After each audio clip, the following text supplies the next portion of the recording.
Welcome back to Chapter 10. We're going to look at halogenation now. This is going to start in 10.13. 10.13 deals with halogenation. We're going to add halogens. Okay, so recall.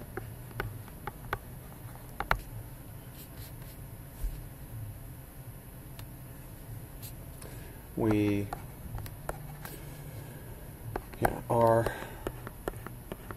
talked about how to make alkynes by a double elimination.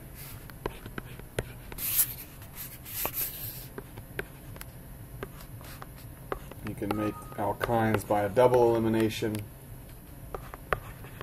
Looks something like this. There's a couple different ways we could have vicinal and geminal dihalides, but in this case, this dihalide would give rise to an alkyne with two equivalents of a strong base, and we're going to see that we can make these dibromides or dihalides by something like that. So just R, not phenyl. So two R groups. Just recall that we talked about making alkynes from dihalides. Now we're going to talk about how we make these dihalides. Okay, so let's look at a forward reaction. We can take an alkene, we can add a molecule of Br2,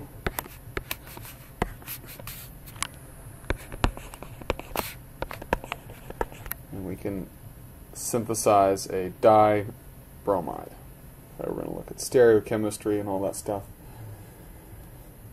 But unlike the hydrohalogenation and the hydration that we talked about before, this is a different mechanism.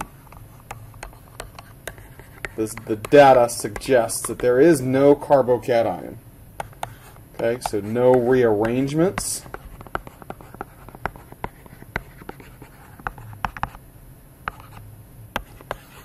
Only what we're going to say is trans enantiomers.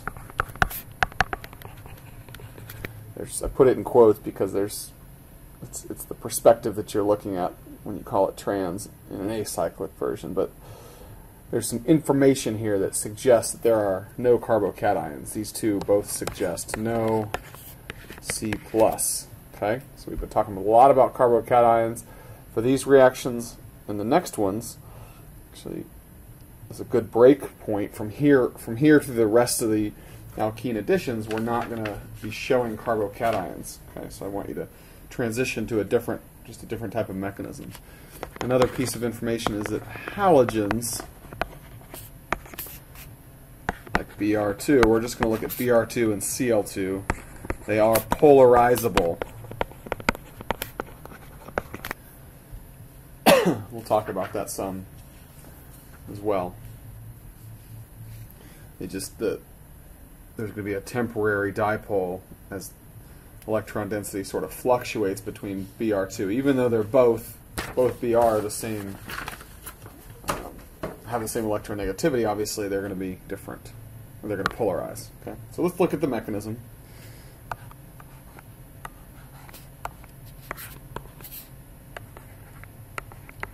Again, I'd give you Br2 written like that, and I'd give you this type of product, and I want you to be able to draw this mechanism.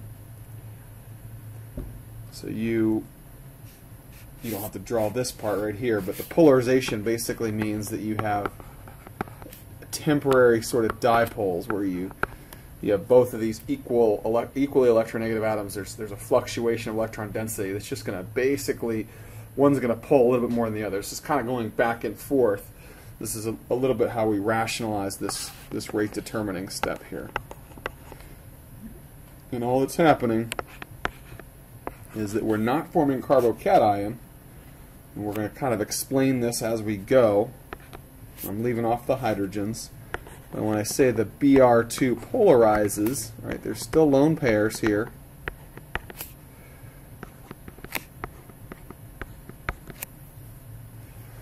And so we're going to say that partial negative is being repulsed. And think about it, the alkene, as the Br2 approaches the alkene is electron rich, and that's what's really forcing this polarization. So over here, there's some partial negative on this Br. It's just getting repulsed a little bit. But the basic idea is the alkene is reacting in a very similar way. So let's call this the first arrow. I'm going to show 3 arrows, and this is concerted. This is the first arrow, and it's similar to the attack of HBr. Okay. Another arrow is very similar, and its Br is going to leave. Okay. But notice that the Br that's being attacked, the electrophilic bromine, has lone pairs on it. Okay. So as these 2 arrows look similar to HBr, then I want you to see that there's another arrow, because there's evidence that there's no carbocation. We rationalize that the Br lone pair is going to come in there and attack the partial positive of the alkene. Okay, so as the alkene double bond is attacking bromine, so is the lone pair attacking the carbon. Okay, so this is all happening at one time, and we get something very special, and it's called a bromonium.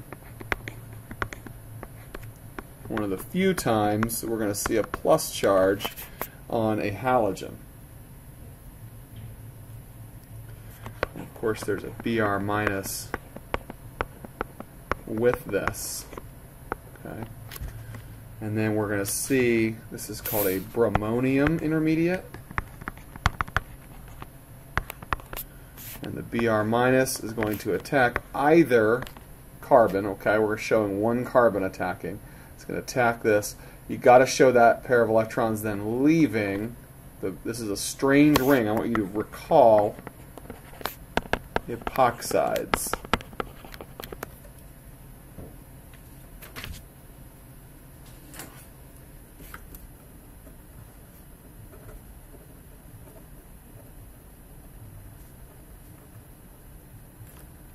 Okay, so recall epoxides, and we get this product here. Now, notice I have not defined the stereochemistry here. So let's show the actual products of this reaction.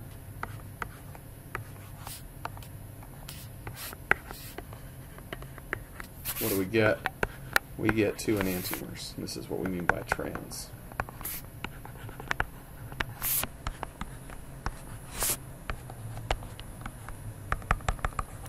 We get both of those, trans, they're enantiomers.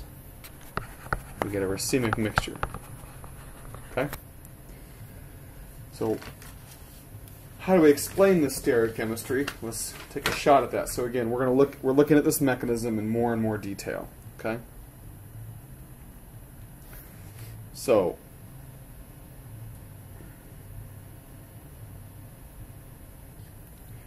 again, the polarization of the bromides as it approaches the bromine as it approaches the alkene, and let's now look at. You can get, front or back, either one. Let's show this mechanism again.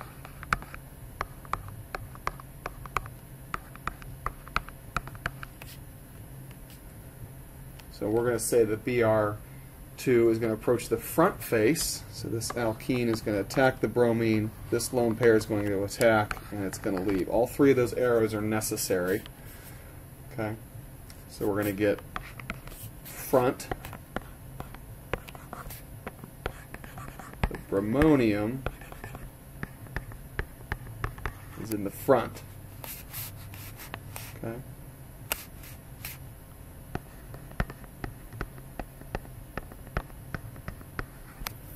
Plus the Br minus.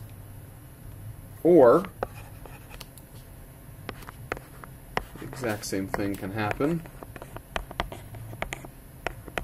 from the back.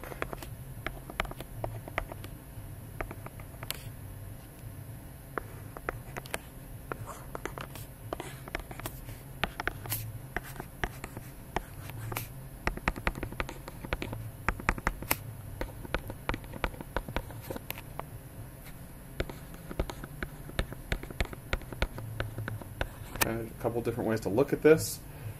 The Br minus now front and back. Notice that those are the same. This is like a meso compound. Okay, so the Br minus can attack from really either position of this meso compound, but we're going to show this so that it represents what we've drawn.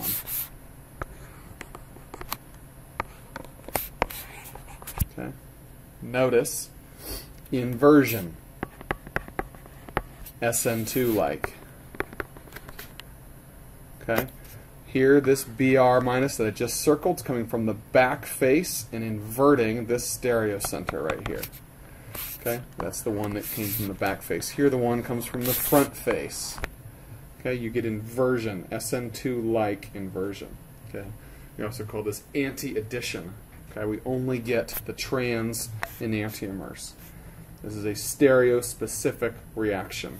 The cis double bond gives you these two products only. We're going to look at a couple acyclics that are a little more difficult to see because they're not locked into the rigidity of the ring. But this cis ring is going to give this particular outcome. Okay, so that stereochemistry is really important. So let's look at a couple examples of acyclic. We're going to look at a cis double bond. So this is a lot like the cycloalkene we just looked at, but it's cis acyclic, and we're going to see the two products. Let's walk through this.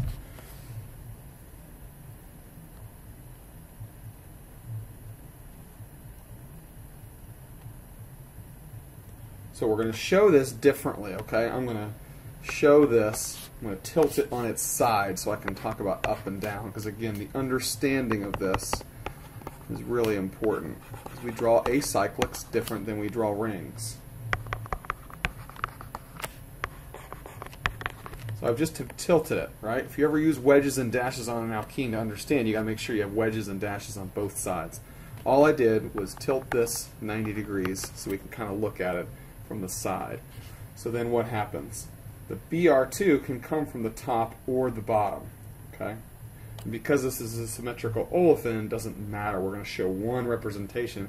And now we're going to show the Br minus attacking both carbons. So let's just show, and you can walk through these and understand that if you attack from the bottom face, you're going to get the same two products. Okay, so the top or bottom, okay, let's show it from the top.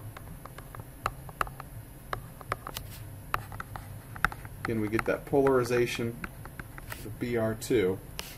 What happens? The alkene's attacking the bromide. The lone pair is attacking. Where you start and finish these arrows is really important, right?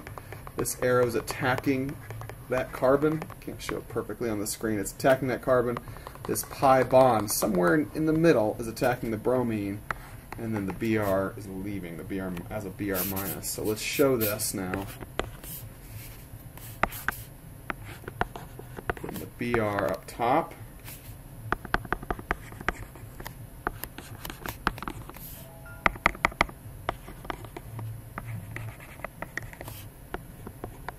Bromonium. I'm going to draw it twice on the identical thing over here.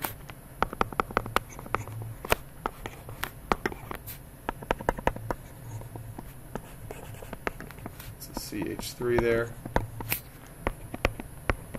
Bromonium.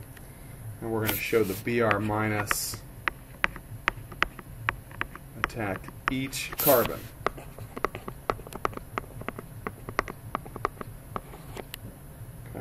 Over here on the left, we're going to show it attack the carbon on the right. Over here on the right structure, we're going to show it attack the carbon on the left. Okay, we're just showing both reactions. SN2, inversion of that carbon-bromine bond. The Br plus is leaving that carbon. It's not leaving the molecule, but it's leaving the carbon. So let's draw the products up here. I'm going to circle the bromine that we attack with so you can kind of keep track of it. Okay.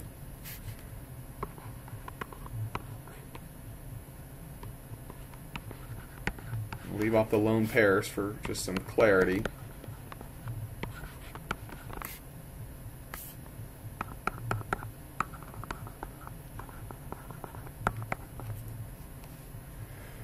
Okay, there's the one that was circled, that was added.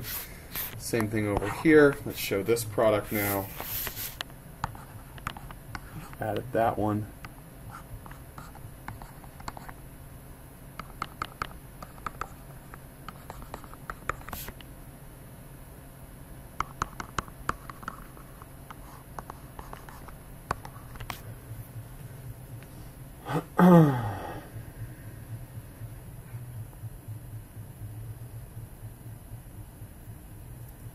Okay, these are enantiomers.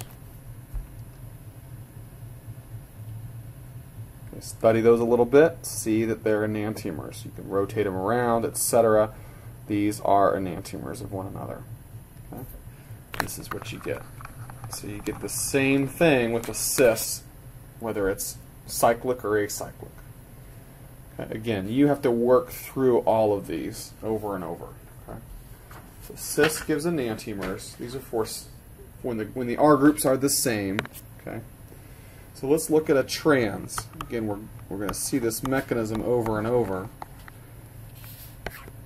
And we're studying stereochemistry as we do this. So now we have a trans alkene. You can't have a trans in a six-membered ring, right? So we're going to turn it on its side.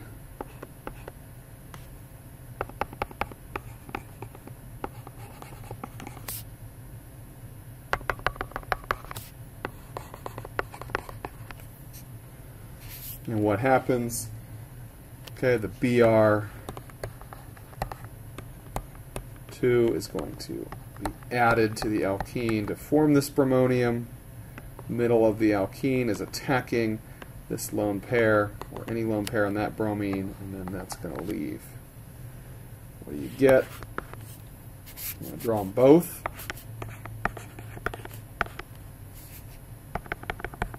Notice the bromonium here now is very different than the ones we just drew. Okay.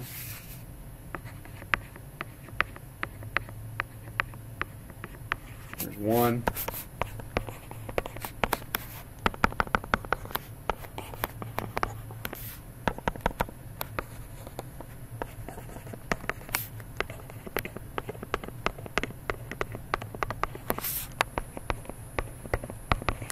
Okay.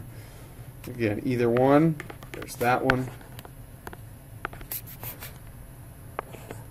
There's that one. Both SN2. Let's draw the products. Let's circle the BR that was added. Both cases.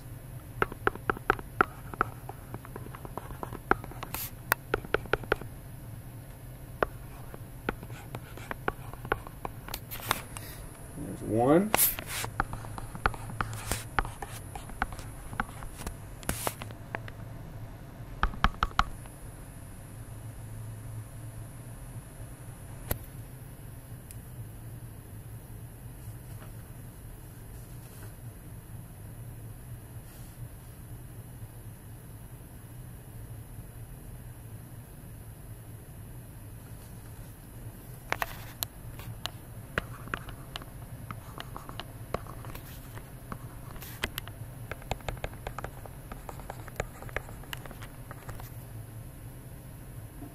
There's another product. And now you need to convince yourself that these are meso compounds.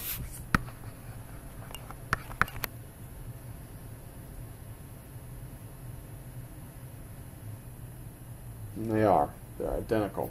Okay? So trans will give meso. Again, when these CH3s are identical. Again, you have to work through them. Okay, don't try to memorize. Alright, so that's some stereochemistry of halogenation. Let's look at 10.15. Halohydrin. Okay, so now what we're going to do, again, these are going to fit into some themes that we've talked about. We're going to look at when we add Br2, but we're going to add water. We're going to say excess, and we're going to get some pretty interesting molecules here.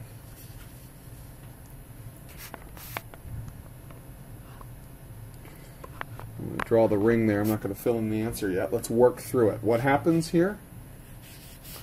Let's just redraw our alkene a little bit. Same first step.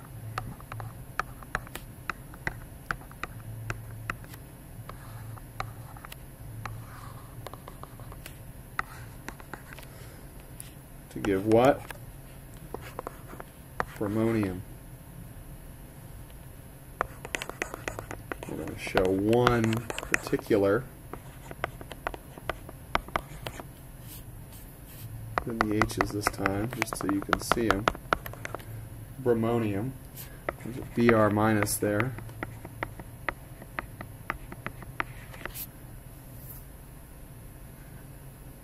Okay, a good way to think about these is you can have both the front and the back, but since they're meso, you could say the water now is going to attack from either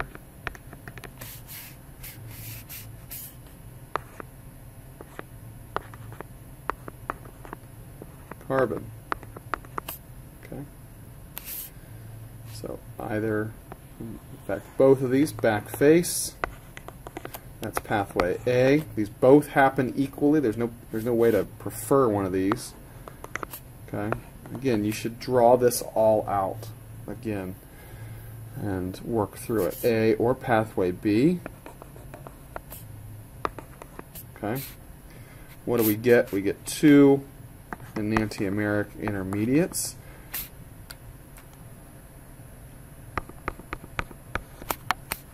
Let's draw pathway A first. Put the A inside the circle. If A happens, you get that.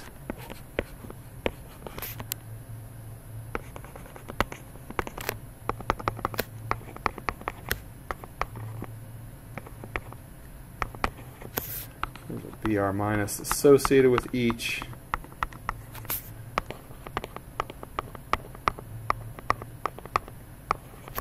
You get those two intermediates, A and B. Okay. Now, why does the water attack and not the Br minus? For the same reason, the water is going to deprotonate over here and not the Br minus. Water is a better base. It's a better nucleophile than Br minus. So, water is going to deprotonate. Those electrons are going to go back. Same idea over here. Draw a long arrow. Work through these, draw them out nice and neat. What do you get? You get enantiomers.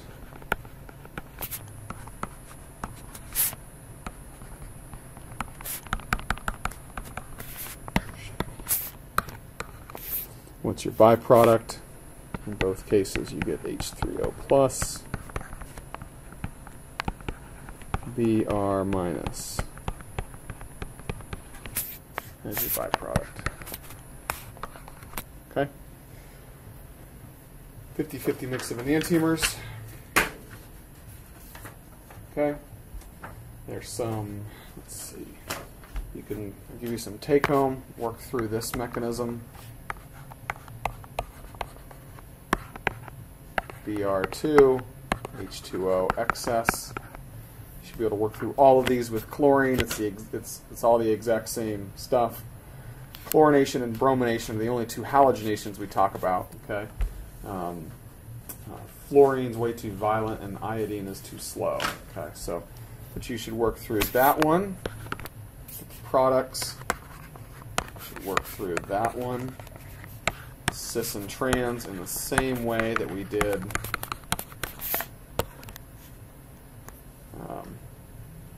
the cis and trans for just the bromination. So you're doing the same beginning step, bromination, and then the first, or then the water is going to pop open the bromonium instead of Br2. Okay?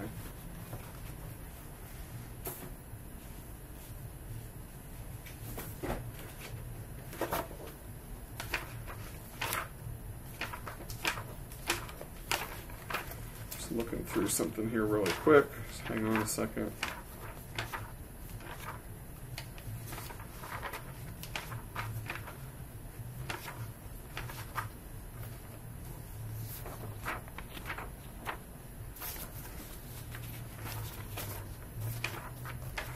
Another thing you should be able to do, by the way, just to remind you, is draw your products as chairs. If they're, I just remembered this, if they're chairs, if they're cyclohexane derivatives, you should be able to draw the chair. That's the way to practice, is draw every single cyclohexane product as a chair.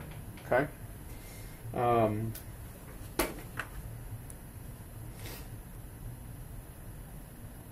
Alright, so now let's look at an unsymmetrical example. Okay.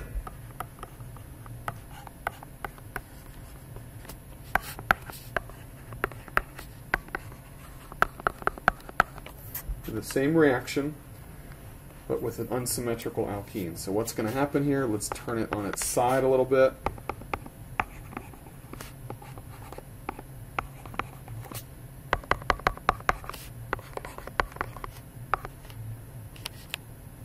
Let's go from the bottom face, since it doesn't matter.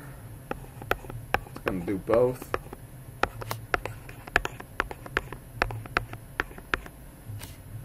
Alkene is going to attack. Lone pair is going to attack. It's going to kick out the Br minus.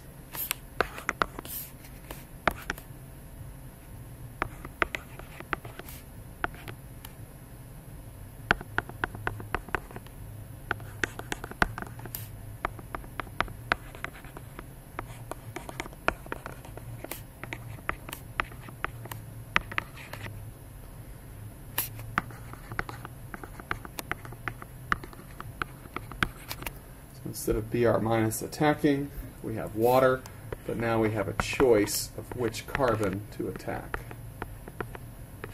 Okay. Recall epoxides, there's more stability of the, even though there's not a carbocation, there's more stability of the partial plus. Okay. So this carbon right there has more, let's put two deltas, delta, delta plus. Okay. This one only has a little bit of stability.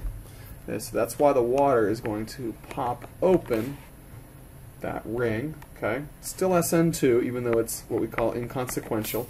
I'm going to pop that open. There's no stereochemistry here. Okay, what do we get? We get an intermediate that looks a lot like what we just showed, is a protonated form of the product.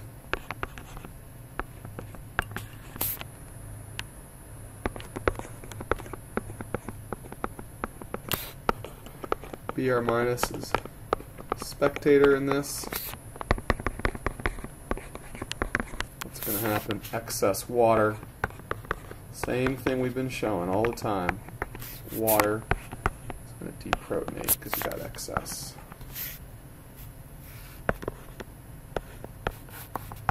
You get a nice halohydrin. 3. Okay, got our byproduct. As usual, go ahead and draw that H3O plus Br minus. Okay. Alright, a couple more examples. I want you to know that NBS, this reagent that we've introduced in the past, NBS, you'll see it several times. This set of reagents, NBS DMSO, which is that solvent, and water are a special way to generate, it's a practical source of Br2. Okay?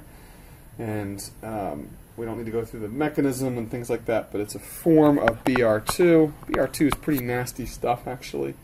So certainly no mechanism here, but you need to be able to predict the products. You need to recognize that all of that leads to Br2. Okay, so it's not something you could memorize. And so what happens with an alkene is that you get NBS, DMSO, water together, and you get two products. And they are enantiomers.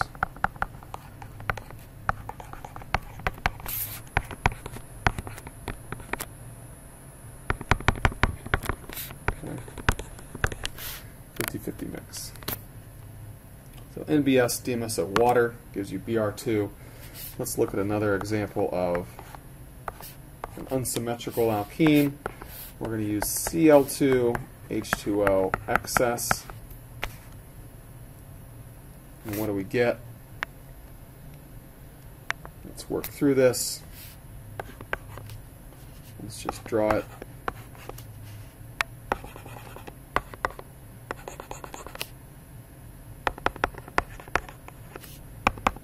Do a partial mechanism. There's the Cl minus. What happens? Water's only going to attack from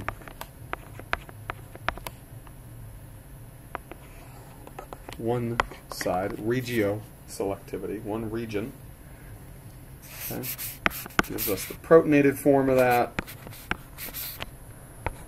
The methyl group looks like that.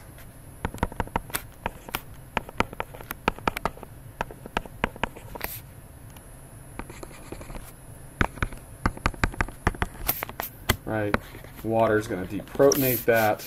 I'm abbreviating the mechanism here for a reason. Chlorine's over there. Got to show the methyl group. You can leave off the hydrogen, right? So you get that. What else do you get? You get the enantiomer. So I want you to draw out, take that home, draw the enantiomer of that as well.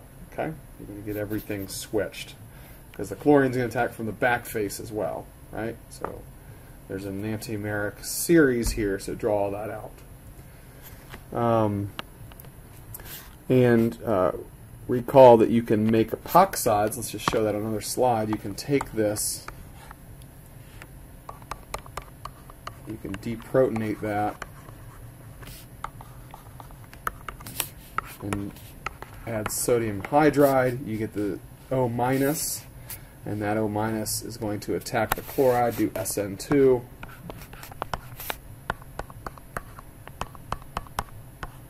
Very useful epoxide. Okay, so just to remember that's sort of a synthesis type of problem. Okay, so that wraps up halogenation, halogenation and